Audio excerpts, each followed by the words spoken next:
The Philippine Coast Guard says it recently conducted maritime patrols in the West Philippine Sea where a Chinese Coast Guard vessel carried out, quote, dangerous maneuvers. John Eric Mendoza has the report. The Chinese Coast Guard carried out dangerous maneuvers near a Philippine Coast Guard vessel in the West Philippine Sea.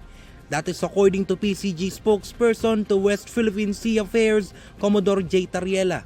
Tariela says two Coast Guard vessels, BRP Malapascua and BRP Malabrigo, conducted maritime patrols from April 18 to April 24. But on April 23, the Chinese Coast Guard vessel 5201 carried out dangerous maneuvers near BRP Malapascua, maintaining a perilous distance of only 50 yards.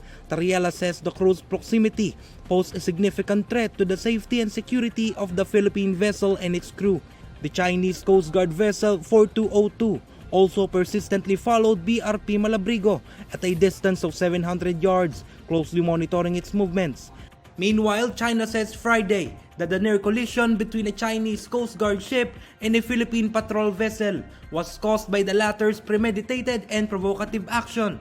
The Chinese Foreign Ministry said it was a premeditated and provocative action for the Philippine vessel, adding that the aim was to deliberately find fault and take the opportunity to hype up the incident.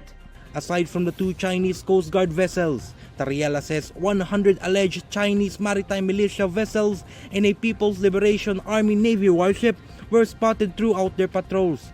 China's actions were anchored on its assertion that it owns almost all of the areas in the South China Sea, including the West Philippine Sea. But in 2016, the Permanent Court of Arbitration in The Hague invalidated China's claim to almost the entire South China Sea. For INQUIRER.net, this is John Eric Mendoza.